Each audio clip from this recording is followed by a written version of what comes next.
I love Queensland, and I'm not saying that in the political pandering way. I'm saying that in the way that for as long as I've been able to choose where I go on holidays, I have, from schoolies to toolies to now, been coming to Queensland. I've been going to the GC, sunny coast. I've got family up the road and the best of possible friends here now. I don't say all of this to suck up to you. I say this to say you've got a huge choice on Saturday. I love Queensland. It's the place that I would choose to live if I had the free choice. It's the place I choose to be when I am at my best self, when I share it with my friends and with my family. This is a magical and special place.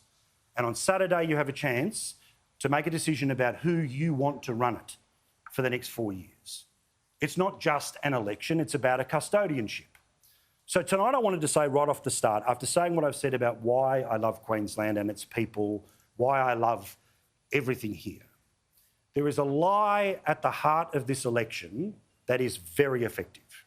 It is the best lie that has been issued in Australian politics since the Labor Party claimed the Mediscare campaign back in 2016. It is a claim, front and centre, that there is going to be a change to abortion in this state.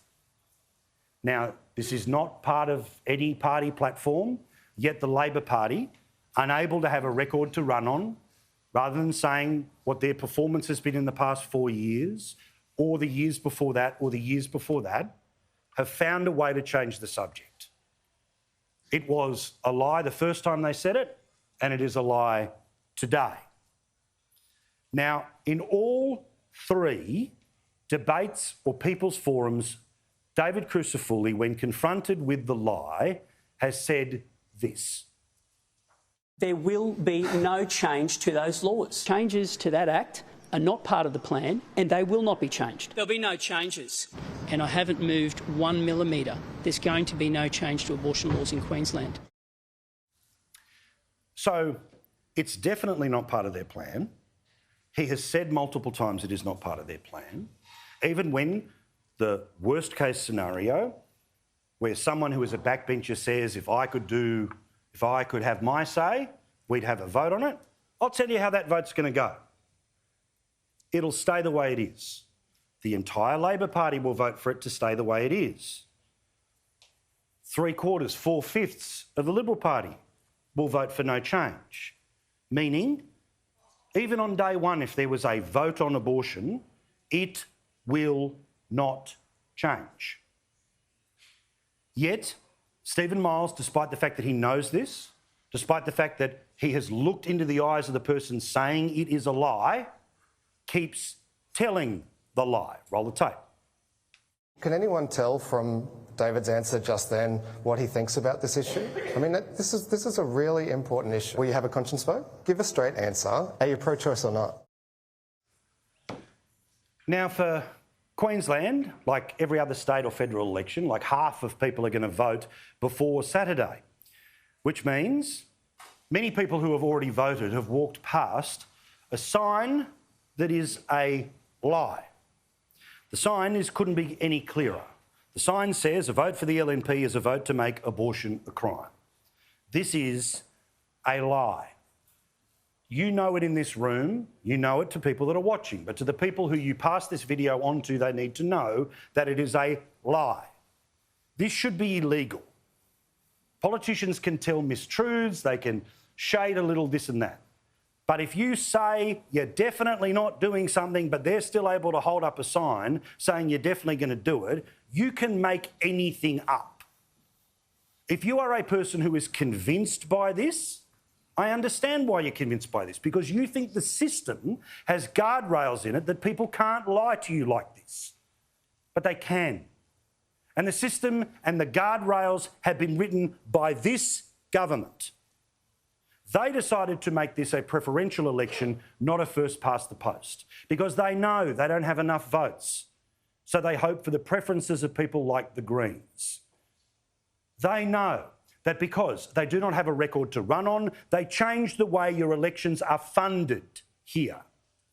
Where as opposed to a political party being able to raise as much money as it wants and then to be able to spend it how it chooses, they set a law in place that is as bad as Joe's gerrymandering of the 70s and 80s, which said that a political party, Greens, One Nation, Liberal Labor, can only spend X amount of dollars in one seat at one time.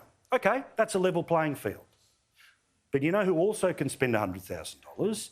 An independent group. In Queensland, despite the fact that the Labor Party and the union movement are literally joined at the hip, you cannot be a member of the party in the parliament without being a unionist. They are 50% of the say of the constitution of the party. Guess who gets counted as an independent group? The unions. And the unions are also limited. Each individual union can spend an X amount of dollars per seat. Well, guess what happens when two of them join up?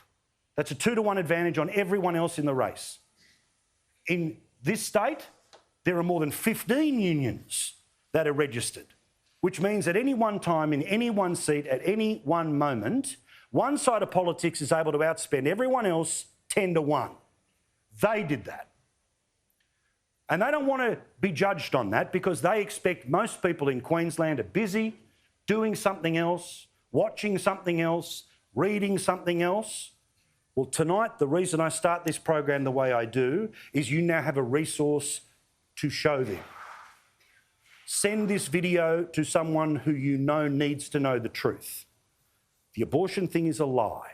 It is not changing no matter what in Queensland. The union rigging of the electoral spending means people are able to spread lies on the party's behalf when they are the party. This would be a scandal if it was a property developer. Oh, but because it's a union, it's just the way it is. In a state where the stop-go person gets paid $200,000 because the union are able to stand over the government. And I also say this about the union movement too. Should there be a change of government, as sure as Sunday is the day after the election, the unions who have stayed silent about a shitty health system will tell you every problem that has ever happened and in real time. The same people who have stayed silent about youth crime will tell you about every broken window. Because this is how their plan, if they lose government, is to win it straight away. It worked in South Australia, one-term Liberal government. It worked in Queensland the last time around with one-term Liberal government. All of this is so you know what's going on. Because you watch this show because you get the detail. You understand that on this show, we don't just look at the beach, we count the grains of sand.